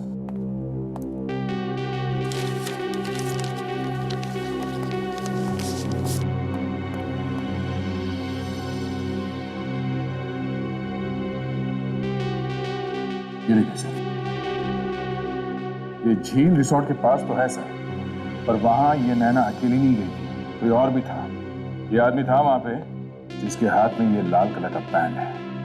ये देखो दया, दोनों फोटोग्राफ्स में ये जला हुआ हाथ है जिस पर ये लाल कलर का बैंड है। इसका एक ही मतलब है दया, कि सुनील वहां पर था जब नैना झील में डूब रही थी। सुनील को बुलाओ। Yes sir.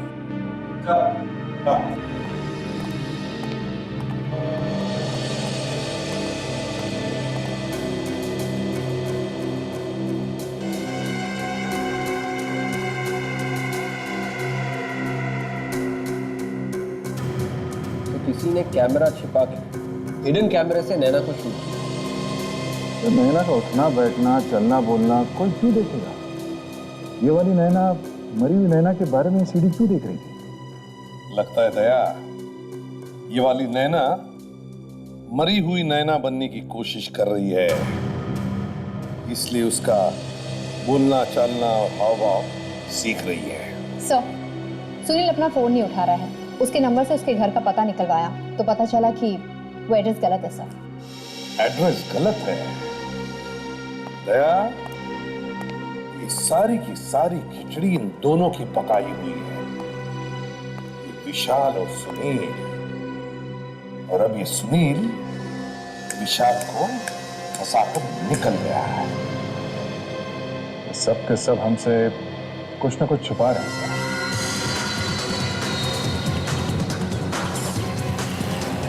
नैना अगर एक्सीडेंट वाले दिन की हर वो चीज दोहराई जाए तो तुम्हारे साथ भी, तो शायद अब तुम्हारी याददाश्त वापस आ सकती है। देखो 2 दिन पहले तुम इसी रास्ते पर याद करने की कोशिश करो। वो पेट्रोल पंप दिख रहा है? इस पेट्रोल पंप को ध्यान से देख। तुम पहले कभी आई हो यहाँ पर? यहाँ आई थी। ये तो अच्छी बात है कि आपको कुछ कुछ याद आने लगा है। चाबी सर। आप आए कहाँ से? शायद हो सकता है वो भी याद आ जाए। फोन करना पड़ेगा। प्रियंका, उस लड़की को जानते हो? जी सर, अभी 2 दिन पहले ये पेट्रोल भरवाने आए थे। मैंने वो क्रेडिट कार्ड की स्लिप पे इनका नाम पढ़ा था। इतने सारे लोग आते हैं यहाँ पर, तुम्हें सिर्फ ये लड़की कैसे याद रही? मैडम, जब ये लास्ट टाइम यहाँ आए थे तो इन्होंने गाड़ी में पेट्रोल डलवाकर गाड़ी इतनी तेज दौड़ाई कि वहाँ पे खड़ी एक औरत पे इन्होंने तो गाड़ी ही चढ़ा दी थी। क्या? मैंने ऐसा किया? हाँ मैडम, आप दोनों में बहुत लड़ाई भी हुई थी, इसलिए मुझे याद आया।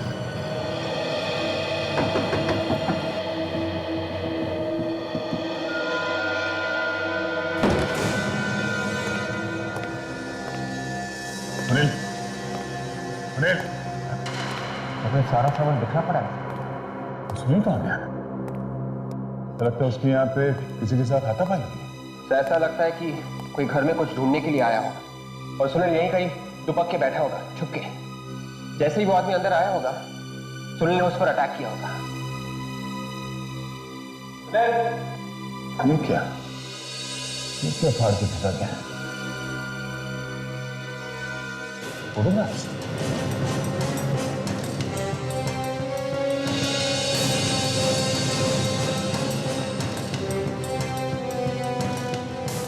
चमत्कार। यस सर, दोनों लड़कियों की फोटोग्राफ। दोनों लड़कियों की फोटोग्राफ। एक नैना वो जो मर चुकी है और दूसरी नैना वो जो अभी जिंदा है। पर इन दोनों नैना का फोटो सुनील के पास कहाँ से आया?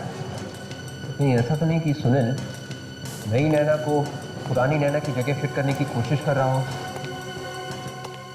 ऐसा लगता है सुनील के दिमाग में कोई बहुत बड़ा प्लान था। पहले पुरानी नैना का झील में डूब के अचानक मर जाना और उसके बाद इस नई नैना का अचानक कहीं से आ जाना। क्या बस?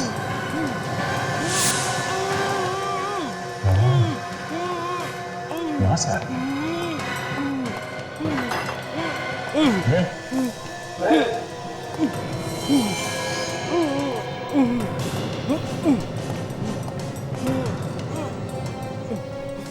माय गॉड, बैठ उठा, बैठ उठा।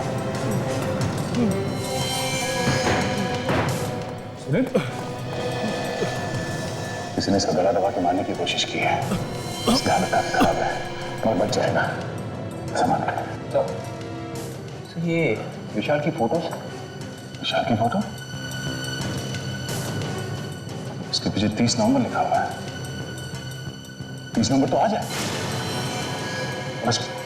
और इस पर एड्रेस भी है। सर, विशाल आज इस जगह पे जाने वाला है। 30 नवंबर 5 बजे इसमें एड्रेस भी लिखा है, 104 किन्मय नगर। देखो, पेट्रोल पंप से तुम सीधे इस रास्ते पर आई थी। याद करने की कोशिश करो कि क्या हुआ था उस दिन। अपने दिमाग पे जोर डालो। तुम गाड़ी बहुत तेज चला रही थी।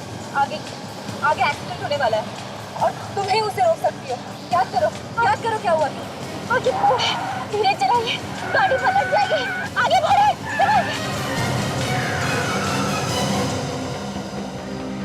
नैना, सर, इसको पता था कि आगे मोड़ आने वाला है। सर, हमें इसे जल्द से जल्द हॉस्पिटल ले जाना पड़ेगा। हाँ सर।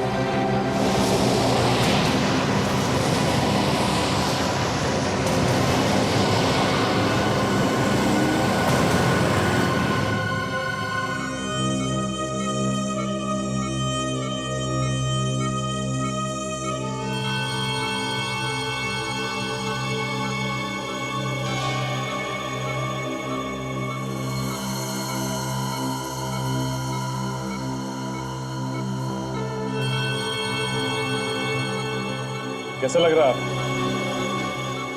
मैं ठीक हूँ। मुझे क्या हुआ था? वो तो आप ही बताइए नैना जी कि आपको क्या हुआ था।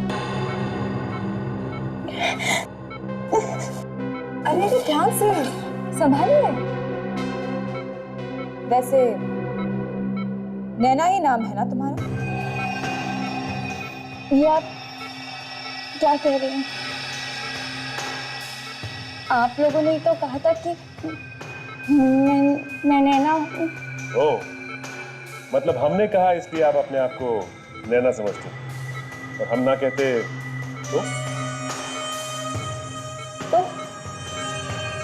तो क्या? मुझे तो वैसे भी कुछ याद नहीं आ रहा है। बड़ी अजीब बात है। अगर हम कहें तो आप नैना है, अगर हम ना कहें तो आप नैना नहीं।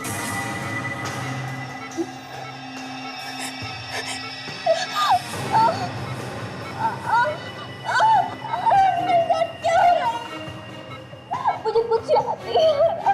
अगर याद नहीं आ रहा है तो जहाँ एक्सीडेंट हुआ था वहां तुम्हें पहले से कैसे पता था कि आगे जाके मोड़ आने वाला है?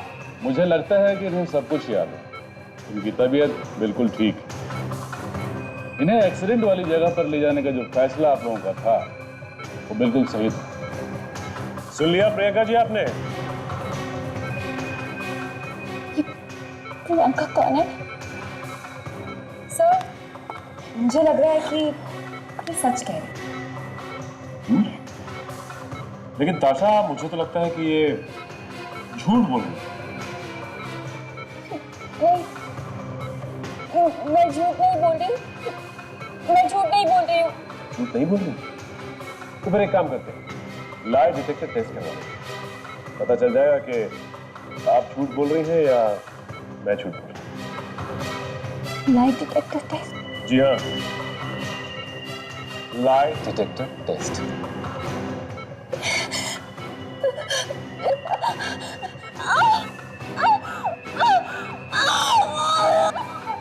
अरे अरे नैना जी, अचानक से क्या हो गया आपको? ठीक तो है ना? आपको पता है ये सैटरडे की बजट मीटिंग्स कितनी इंपॉर्टेंट होती है। नहीं, अगर आप नहीं आ सकते हैं तो आप बता देते। लास्ट मोमेंट पे बताने से कैसे चलेगा ना? कौन है तुम? क्या कर रहे हो? तुम्हें मारने के पैसे मिले मुझे। किसने?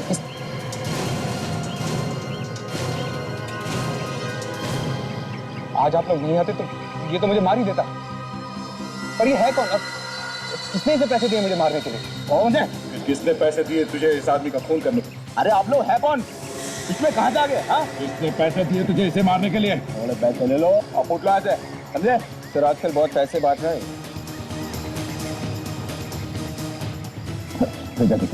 अबे छोड़ना, नहीं तो तुझे उड़ा दूंगा, समझा?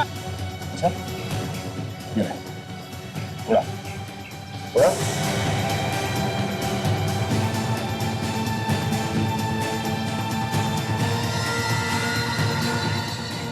हाथ कांप क्यों रहे? हाँ? जब दया का हाथ पड़ता है तो मुंह के अंदर दांतों से पियानो बजने लगता है।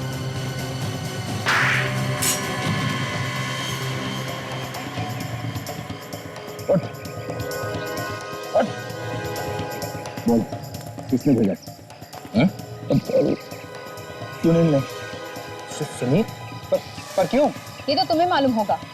सुनील पर भी हमला हुआ है। तुम दोनों पर ही क्यों? मैं कुछ नहीं जानता। मैं सुनील से सिर्फ एक दो बार मिला।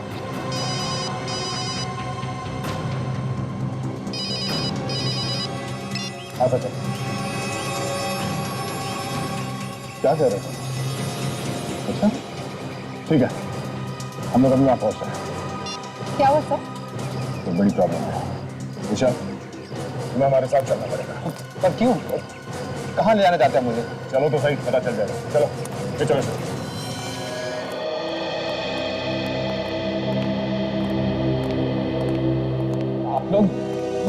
आप लोग मुझे मुर्दा घर में क्यों लेके आए? अभी पता चल जाएगा, सब पता चल जाएगा। दिखाओ।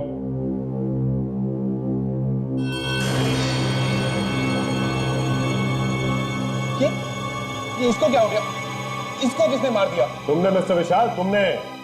तुम्हारे अलावा और कौन कर सकता है? इस लड़की की मौत से तुम्हारे अलावा और किसको फायदा होने वाला है? मैंने तुम्हें डर था कि सब कुछ भूल जाने के बावजूद ये अपने आप को तुम्हारी बीवी साबित कर देती है कि नहीं? किस तरह से झूठ है?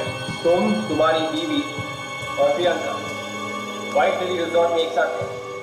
क्यों? सच बोल रहा हूँ ना? सर मुझे याद, जब ब्यूरो में आए थे तो तुमने इसे देखा था, तो पहचाना क्यों नहीं तुमने? तुम तो इससे पहले मिल चुके थे ना? सर मुझे याद नहीं है और मैंने इसका खून नहीं किया है। प्लीज आप मेरा यकीन कीजिए। तुम्हारे पास कोई सबूत है कि तुमने इसका खून नहीं किया? सर मैंने इसका खून नहीं किया, इसका खून सुनील ने किया होगा।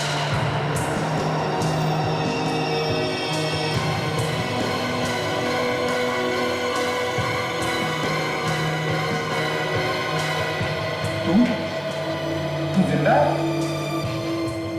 हाँ, अपनी जान बचाने के लिए मुझे मरने का नाटक करना पड़ा। मुझे सब याद आ गया। मेरी याददाश्त वापस आ गई। I'm sorry। तू पागल है? तेरा दिमाग खराब हो गया? तेरे से नहीं, सिर्फ खराब हो गया।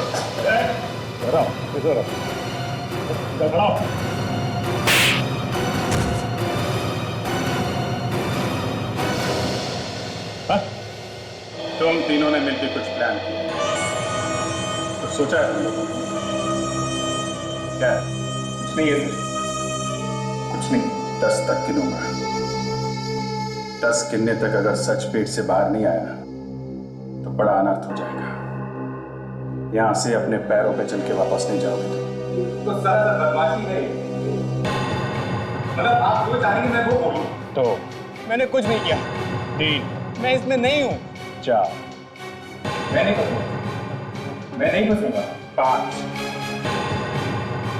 6, 7,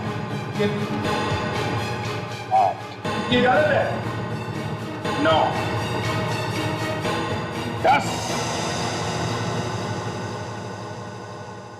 मेरी पत्नी नैना और मेरे बीच बहुत समय से प्रॉब्लम चल रही थी और मैं उसे डिवोर्स चाहता था, लेकिन वो डिवोर्स देने के लिए तैयार ही नहीं थी। तब मैं सुनील से मिला और हमने नैना को खत्म करने का प्लान बनाया। अपनी बीवी को मारने का प्लान बनाया है? फिर नैना और मैं साथ अमेरिका से इंडिया पहली बार आ रहे थे। मेरे किसी रिश्तेदार ने नैना को नहीं देखा था, तो मैंने सोचा कि नैना को खत्म कर देता हूँ और नैना की जगह प्रियंका को सबके सामने ले आऊंगा।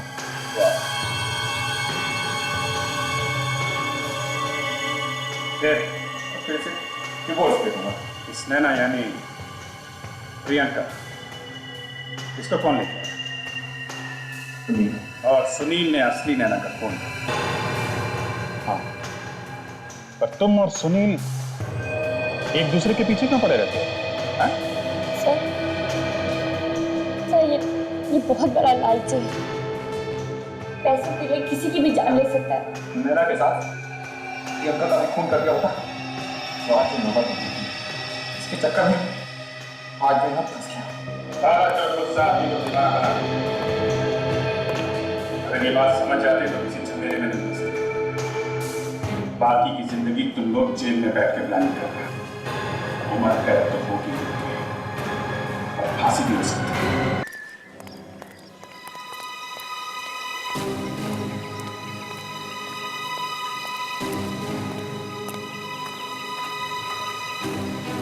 Hi there.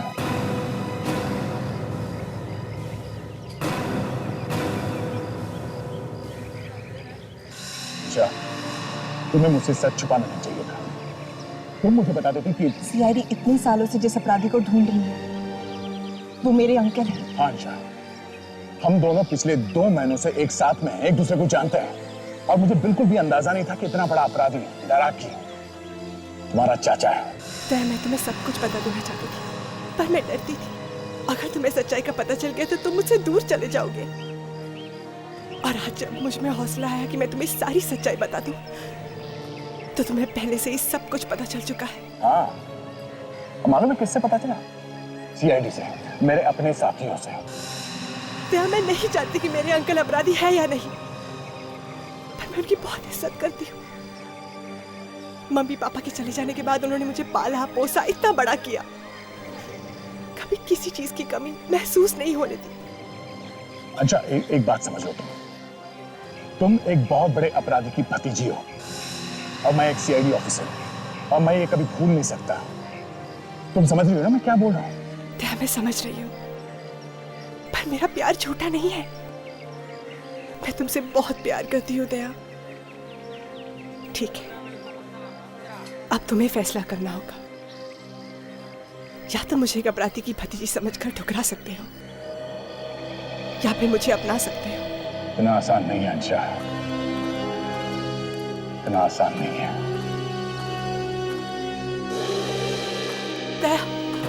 दया रुक जाओ।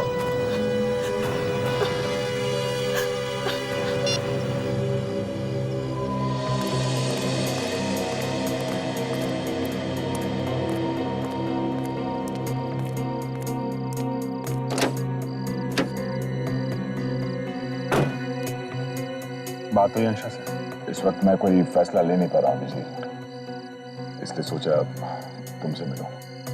मैं समझता हूँ यार ये आसान नहीं है, पर तुम एक सीआईडी ऑफिसर हो और वो क्या है ये सच तुम्हें मालूम ही है।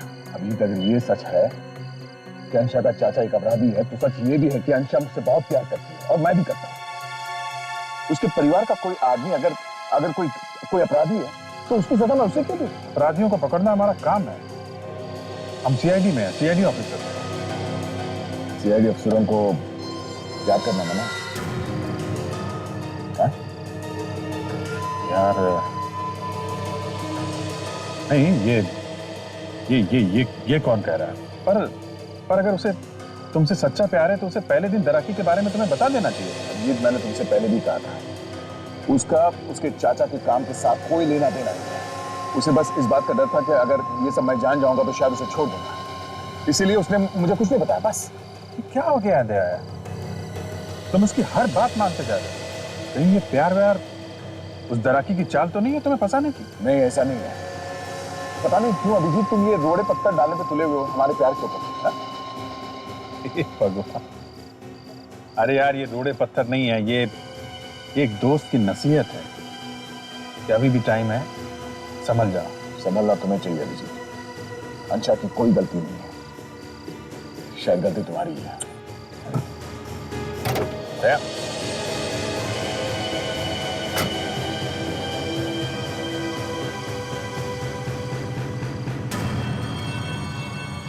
अंशा,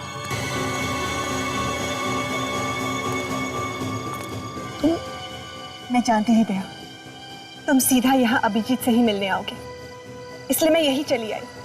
पर दया मुझे जवाब चाहिए, क्या तुम अब भी मुझे अपनाने के लिए तैयार हो, या फिर मेरे अंकल की वजह से तुम मुझे छोड़ दोगे?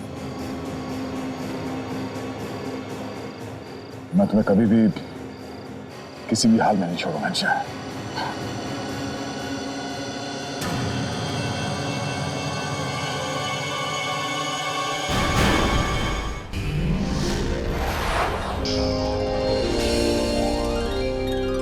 सीआईडी के और भी मजेदार और सस्पेंस से जुड़े एपिसोड्स को देखने के लिए हमारे चैनल को सब्सक्राइब करें और बेल आइकॉन दबाना ना भूलें।